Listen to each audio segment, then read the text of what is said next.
Da John Evans Atta Mills Utina nanom ewo ensie do mrahye bedwamfo wo mu ayedwumadi akai no Sanso na enhye bi anase studio bi abase Ghana memu ha wo hwe afi 2021 Ghana Statistical Service e abase hwe wo mu ye no 5 billion Ghana cedis na yeketa asesha o mayema no etua edema ye ho ye ho na Senate adwumakuo no so wo mu ne ye nuanom muslimifo adwumakuo bi so akodi nhyiamu anase wo makodi nkita ho nam so ema ekoko wiase no wo mu akobodawuru afansi achiba Dr. Finn Penia Oda Wisconsin University ano chese aban ma kwan na eye humasua na afenwumaku aka ebetumi aboa na oman yetumi atumpon no ankrankra enfo mu ho enhiri ensem bi kan we hu ya editie na edihwe ne esamufo asone so ye mfamrem se no dubremu kasebo yen ya ebedi chiame ewo kasebo yi hu eye munua ba adwoa obi ya oben mene enim ado na ye mmomra nsem no ne yenkokopie mu ewo emrahye bedwam eho na wo mu ayedwumadie bi akaye omampanin dada John Evans Atta Mills just opani ofri mu emfie du pepepe nie abosumi we ya mu 2012 enoti nanom ewo nsiedo ya chisanka otiase anka wanya emfie adioson enwotwe 78 years na eno na mrahye bedwam ni Emma Northton honorable Okujato Ablakwa edinchirichirimu abasa opani na oyo kandifo papa wo hwemu a nyema hodo de bai ni just wo experience ne chese nyema hodo de betutu dwane nyina bibia eda di pefese opani na oyo kandifo papa enunti no ese na efatase emfie du achi ni otina nanom ewo nsie do no wo mu ekai no wo mrahye bedwam ho. Mr. Speaker, it is already a decade since the sudden departure of President Atta Mills, who is the first Ghanaian president to die in office. We recall the monumental outpouring of genuine sorrow and the sea of emotion that engulfed our nation that 24th day of July 2012. The resilience of our constitutional democracy was tested, and as an enduring testament of his peaceful and unarming persona, the citizenry and our institutions, particularly this August Parliament, emerged with flying colors. Right Honorable Speaker, these Millsian doctrines and accomplishments, which may be described as Millsism, are still more than relevant in our contemporary body politic as we reflect on his legacy and thank the good Lord for blessing Ghana with this great Pan-Africanist, visionary, thinker, moral leader, and believer in the youth. May I appeal that he is allowed to rest in dignity and in peace. Professor Mills towers above egotistic pettiness and division. The Asumdjehini's legacy lives on. He will forever remain in our hearts. I am most grateful to you, Mr. Speaker. It is only great men who are assigned serious attributes. Within the short space of about 2 or 3 years that he was president. 1, Asumdjehini. 2, the principle of due fiasem, for us to remain and talk about what will benefit Ghanaians as a people. Mr. Speaker, as a great sportsperson, Mr. Professor Mills championed the cause of hockey in this country. If you go to the Accra Hockey Stadium, no coach will ever speak about hockey and its development without mentioning the name of Professor Mills. It's only the latter day Accra House of Folk fans who hijacked him, but the development of hockey was under the tutelage of Professor Mills. Those of us who had the opportunity to study law also read a lot of materials by the great professor. It was a great shock to the country, and I pray it doesn't happen again, that all presidents live and see how Ghanaians evaluate their tenure as presidents. So we pray Ghanaians live to evaluate President Kufuor's performance, President Mohammed's performance, President Akufo-Addo's performance. It is in good spirit for Ghanaians to be able to evaluate their performances. And I pray that that shock of July 2012 doesn't happen to Ghanaians again. I thank you very much, Mr. Speaker. Mr. Speaker, another lesson to learn. Why do we want to have big size of government? He demonstrated it. Then, Mr. Speaker, I should conclude that growth of the economic growth, the highest in our history under the Fourth Republic, was recorded under President Mills. Single-digit inflation sustained at some level under Mills, and monumental infrastructural intervention. So, Mr. Speaker, he will be remembered for maintaining the peace of our country and maintaining the unity of our country and serving Ghana with dedication and with integrity. We will forever miss him. As for those of us who are young, including me, what will I be? What will I have been if he never gave me the opportunity to serve as one of his young cabinet ministers those days? I'm sure other presidents have learned. They've tried other young ones. Some have inspired, some have disappointed, but at least it's still worth trying that President Mills gave many young people an opportunity to serve in his government. Mr. Speaker, once again, I thank you for the opportunity, and I thank the maker of the statement. Thank you. Mr. Speaker, Professor Mills did his part as the President of the Republic. Maybe some would say that his dress was not good enough, but that he did so genuinely, nobody can question it. Mr. Speaker, all that we can say is that God may grant him eternal peaceful rest. I thank you for the occasion, Mr. Speaker. Omai Ghana mu ehwe omai nkuntebo hu ensem Ghana Statistical Service HS jumadie bi enhihye bi akoso eye Ghana Integrity Service for survey no akoso na course no ochese omomo ya abandwuma no ohamu aduonu ensia bupen echi bupen enso 26% keta ahye ne ade bi ekoso ewo mu nhihye mu sanso na nkrankrafo no so eye 9.1% ohamu ebupen kron echipo baako eno so ekoso no mchemu se sa nhihye ekoso no Professor Kwabena Enim ono na ye penia oda Ghana Statistical Service no chese police adwuma no na keta ahye edoso pa eno eye 53.2% eno na ekoso omu echi no adwuma ku a eto aso no Ghana Revenue Authority 37.4% ena afi eno echi no so Ghana Immigration eno so omuso edi ho Immigration 37.4% ena Revenue Authority 33.6%. Ochese we eye suban bia ekoso o my Ghana mo chese se wuyi enipa eye enan bia na emu baako bosom dumienu mu no oni nipa bi hia se abandwuma ya nkrakra no market asese bi edane nsa ewo mu ensem Keta se wo my Ghana mu enipa bi su ehunu na afi wo madwenkyere ewo ho a no no potokasem no ya twero ne say corruption in Ghana people's experience and views a wo mu adan wadie no ya ban ekwan a wo fa so na afi wo de ahwe na keta se pro kankan ne dwimudie no wo mu atimi akon no wo matu ase kra de free o my Ghana mu esanse sa wo de toton sane ani a ebibre mam hanom wo kyese sa de we di abibiman ne dempa ama entimi mpem abiman ne nkonkan ewo ne mpuntu semu ene ne sikasemu enti ebra wo mu da dwumadie wadie no ena temuafo de ma court ko batan a ewo my Ghana mu Supreme Court Justice Emmanuel Yoni Kulendi wodi tudwa se sanhwehwemu we no ama wo hunu Ghana de hye a wonom ene eye mpanifo titiriwa a wo wo aban adwumakuo mu public officials edinsa wo so na afenso hia hu behia se aban adwumakuo mu mpanifo awodo nyina no etobi ho no mu a ye beye ntesiye de ama wo mo de afa corruption anasa ketasehye ho na etimi aboa ne ko ni nyina. It's exciting that the fight is on. Corruption is an awesome enemy. As I said, is the greatest insidious threat to our democracy and our national security.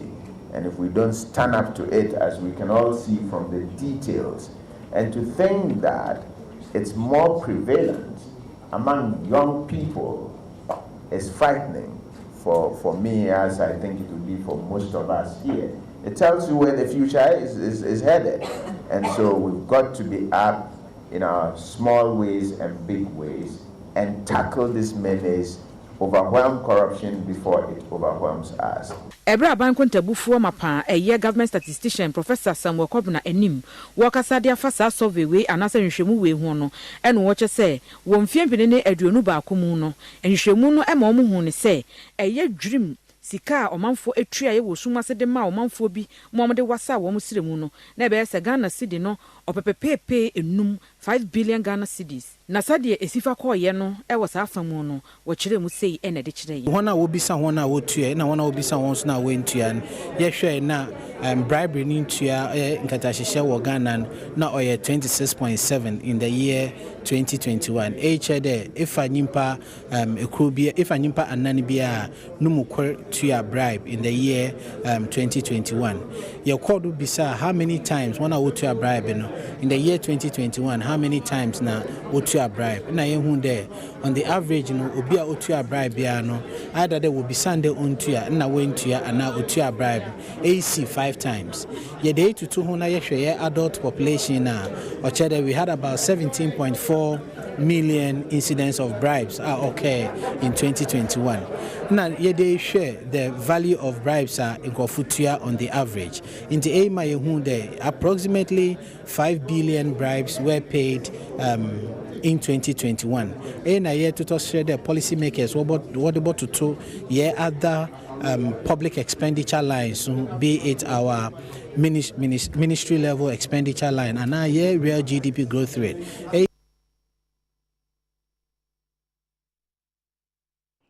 Social Security and National Insurance Trust for a Senate for Minimo Kassayin, Woman, Yenian Muslimi, Maku, Ahodo, Pennyfo be Eddie, and I said, Omodin Kitahon, am so, Emekoko Viasi, and Womo, Akobo de Ru, Ahodo, Amanako Fem, said a Bayan Siachiba, Honshayanano, Womo Ebetimi, Eddie Hujuma, El Honitru Cran, Womo, Cassa, Ayo, Mojuman, Womo, Chesed, Bebo de Ru, now Womo de Omuhato, Ayen Siachiba, Hodono, or Motimi de Omuhato Bacon, eso.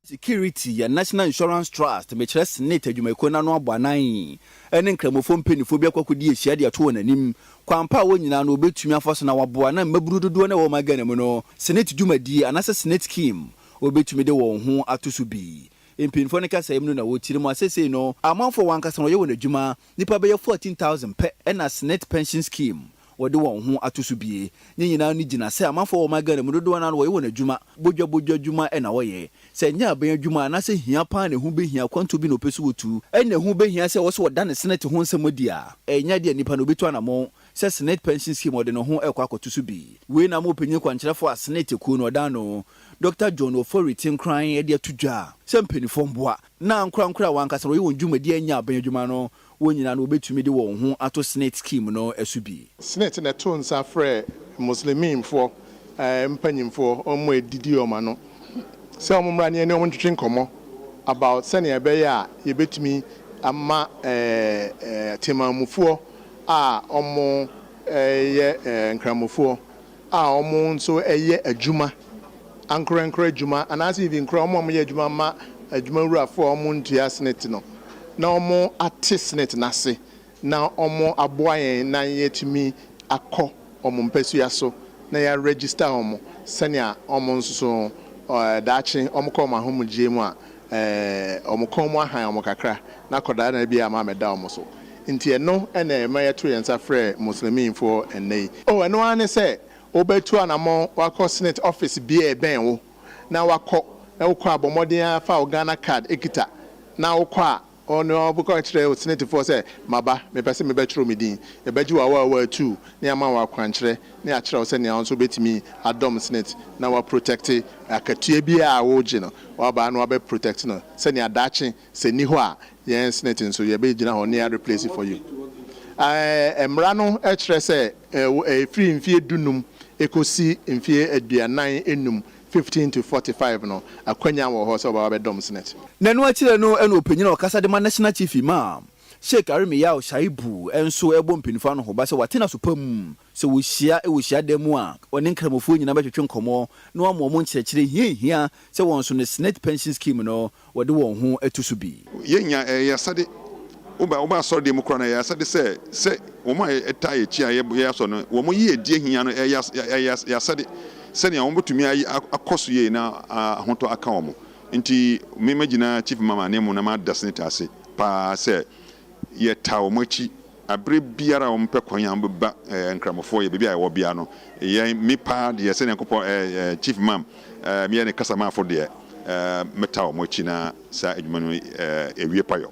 What I know today, if I've known it long time ago, it would have been my life would have been completely different. Senate no say at your old age no, ube benefit. So every month ubenya bibi kakra. Bi oye adwuma bia, we are sure make akra. Ube to me because at the end of the day, especially weekend kra, omo ye adwuma, omo nya ska kakra onya. Na say 5 cedis so 10 cedis so 20 cedis that naturally say wa hu dia ube to me. You have to contribute. Kakra be ko it will encourage you to save more. And the more you save, the greater your account accumulates well. Dr. Paul Kofi Finn, a chancellor Emma Wisconsin University. Nano, I know this atuja HS aban na famu de efa addition and some education sector. Nanso ogidisi ho behia se eba enwuma akodo any school sema ankrakra so aban makwan omdom hu rema ebetumi aboa emoman etumpon. Openyina Wisconsin International University Ghana wadano se chancellor any Dr. Paul Kofi Finn wode atudwa sa aban no bono homodin pa ebadusua ho nsemu ewo magana mu a nanso nyina mu no nya de aban kwa betumi aye nyina ka ho na e kam akwase adusua ho nsem ne sese no twa yentwe akwakoye tawe ne ka akwakoye kana ewo magana mu na nyina mu no senka aban begugu ne nsem no ma ho kwan ama ankura na afi asoma ku ahodo wonyina no waye won chefa e de abo adusua ho nsem a na nkadusua ho nsem betumi afa ne ntoma pa e de efre o magana mu pa openyini ni chire mu a ankura na se wono private schools o magana mu no waye krado wa ho bo asi bibia de na kwa mu asaba mo ho kwan sekim eyade a won so no betumi aye won chefa kese nipa mako individuals ne sorry for churches na missions ne organization Islamic organization no mano yamma mo kwan no mo enye wo madwuma no mo memboa omano na omano enye ye nyina kasi gina so no yakohunu sa banye we maya enye ye nkankan say school ya abaye almost 75% of the aban total income the core education emphasis ni so Ghanaians for P or what on betimi ayes education ntimenti say aban age abon hu say o ye bibia sisi be bia be ko bia aban school na aban school no so o na nkofo say o want to e ye nti e cause strike na private school ho so there will be no strike minim nkofo pia e wo lomi Ghanaians atu kwan akobie school wo lomi na Togo ene Nigeria ani ba bia some were Ghana no more CPWCP, FKFTG, a bambia no. Fibia say nipa 20 student 20 pa, nipa 20 ya. Did you say association, you know, at least Yankofa and I say agreement a any institution in terms interview ya the chapter for 20 and a habit free of charge. And also a kind of a person. Yes, also I can say support to you in capacity building workshops. And also no ojitu musa afi so no ye say dwumadie a edayinima ye be ye ebini symposium ebini annual quarterly debate on topical issues so e be ignore the earlier one na enya national ko a ye be call regions no na ni na so no ye srese is concern go fana any ye relationship na ye build no ono so nya dey support to ye also